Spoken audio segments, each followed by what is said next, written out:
Olá, meu nome é Alexandre e hoje eu vou responder a pergunta do Art Wilson. Perguntou aqui qual é a média que eu uso, que média de 6 com média de 26, e se eu posso analisar a LLX L3. A média que eu uso é essa daqui, média de 6 com média de 26 exponencial, quando a média de 6 está abaixo de 26, tendência de baixa, quando a média de 6 está acima da de 26, tendência de alta. Deixa eu ver aqui, o que é que eu vou fazer aqui, analisar a LLX. Então, dentro desses critérios, a LLX está na tendência de baixa pelo gráfico diário, né? Tendência terciária de baixa.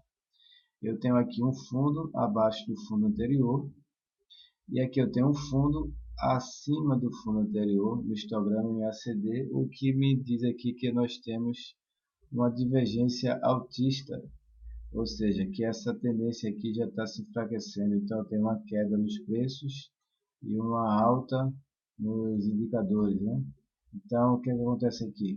Uma divergência e para o curtíssimo prazo, a máxima em 92 centavos pode abrir espaço para novas altas na busca aqui da média de 26. Média de 26 hoje aqui aproximadamente em 1,18. Então, a gente pode aqui ter uma alta aí aproximada de uns 23% se esse rompimento ocorrer e for forte. Por exemplo, a gente vê que quando a gente chegar aqui, ó, próximo à média, antes de cruzar, vamos aqui, ó, então a gente vai ter uma região de sobrecompra, o que vai fazer com que os preços voltem a cair. Vê que a gente encosta na média e volta a cair. Pode ser que a gente encoste novamente aqui na média e volte a cair, se essa movimentação aqui for uma movimentação de repique. Eu vou dar uma olhada aqui no gráfico dos 60 minutos para ver o que vai estar acontecendo. Então a gente tem aqui que a gente não consegue cruzar, né? A gente está aqui congestionando aqui uma média de 6 abaixo de 26, ainda se eu conseguir no gráfico de 60 minutos aqui, cruzar a média de 6 acima de 26 e deixar aqui um pivô de alta, né? Eu posso abrir espaço para novas movimentações altistas, né? Então eu tenho essa região aqui dos 92 centavos como a resistência mais importante, porque é o último topo formado pela ação no curtíssimo prazo. Se eu voltar a subir aqui e romper essa região, eu abro espaço para uma alta mais consistente, o que pode fazer com que, né, então que esse topo aqui nos 92 centavos, que possa ter um repique. Mas a tendência da ação é a tendência de baixa, então se eu for colocar aqui uma tendência, eu vou ver que essa aqui, né, é a tendência principal da ação, cair, e enquanto a gente não fizer um zigue-zague ascendente, ou seja, no gráfico diário, eu fizer essa movimentação aqui, né, passar para cima das médias, aí depois eu volto, né, caio um pouco, e depois eu volto a subir, ou seja, um zigue-zague ascendente. Enquanto não fizer isso aqui, eu estou na tendência de baixa. E na tendência de baixa, eu faço o quê? Eu espero para vender. Vou colocar aqui.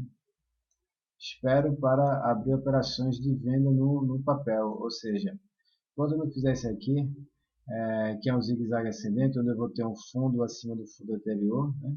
Pode ser que eu tenha aqui um topo no mesmo patamar, e se eu voltar a subir e romper essa região aqui, aí eu vou ter aqui nessa movimentação um pivô de alta. O pivô de alta é uma mudança, é uma reversão da tendência de baixa para a tendência de alta. Aí sim eu vou ter uma reversão. Enquanto isso não acontecer, eu estou dentro de uma tendência de baixa, e na tendência de baixa eu não vou procurar por novas compras, porque o risco aqui é muito grande. Então você pode ver que você pode até botar uma ordem de compra aqui, mas veja que o suporte vai estar aqui abaixo desse último fundo, né, nessa linha.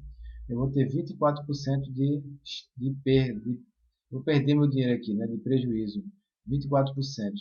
Ou seja, então uma compra aqui teria o suporte inicial aqui abaixo dos 78 e o suporte mais forte abaixo dos 72 centavos. Se a gente voltar a cair e perder essa região, essa mínima aqui, a gente abre espaço para novas quedas, quedas mais intensas aí. Eu vou olhar aqui o gráfico semanal do LLX, então LLX é o mesmo esquema, também numa tendência secundária. Aspecto positivo aqui, que a gente já está bastante sobrevendido, mas numa tendência de baixa, a sobrevenda não quer dizer muita coisa, né? E a gente já está bastante aqui distante da média de 26, então eu já tenho 47% de distância.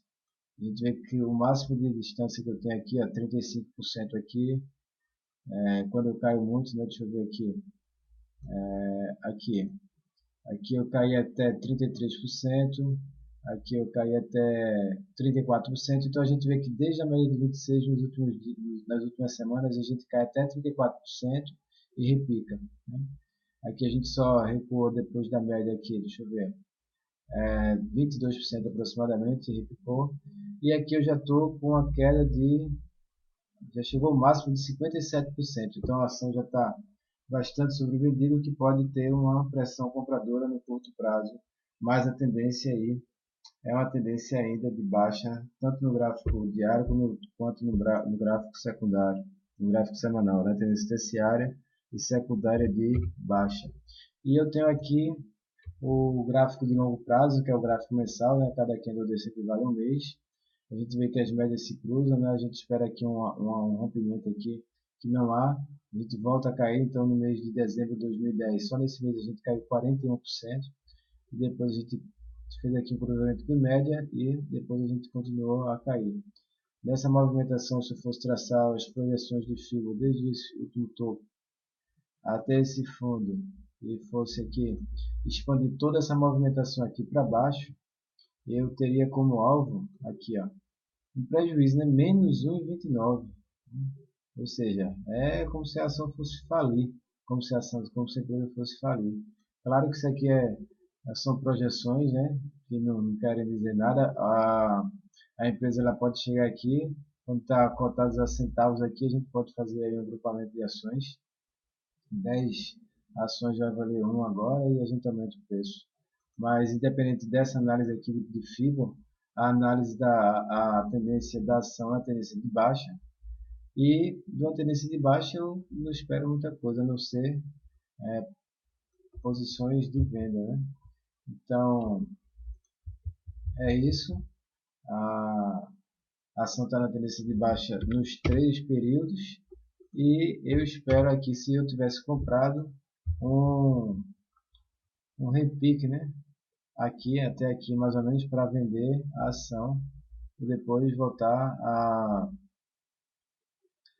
fazer novas operações. Se eu tivesse fora dessa ação, eu não compraria agora, eu esperaria que ela fizesse aqui um pivô de alta no gráfico diário. Aspecto positivo, só para lembrar, é que eu tenho aqui uma divergência de alta no histograma MACD, o que pode abrir espaço para um repique caso eu rompa aqui os 92 centavos. Isso aí, arte, até amanhã. Foi um prazer mais um vídeo.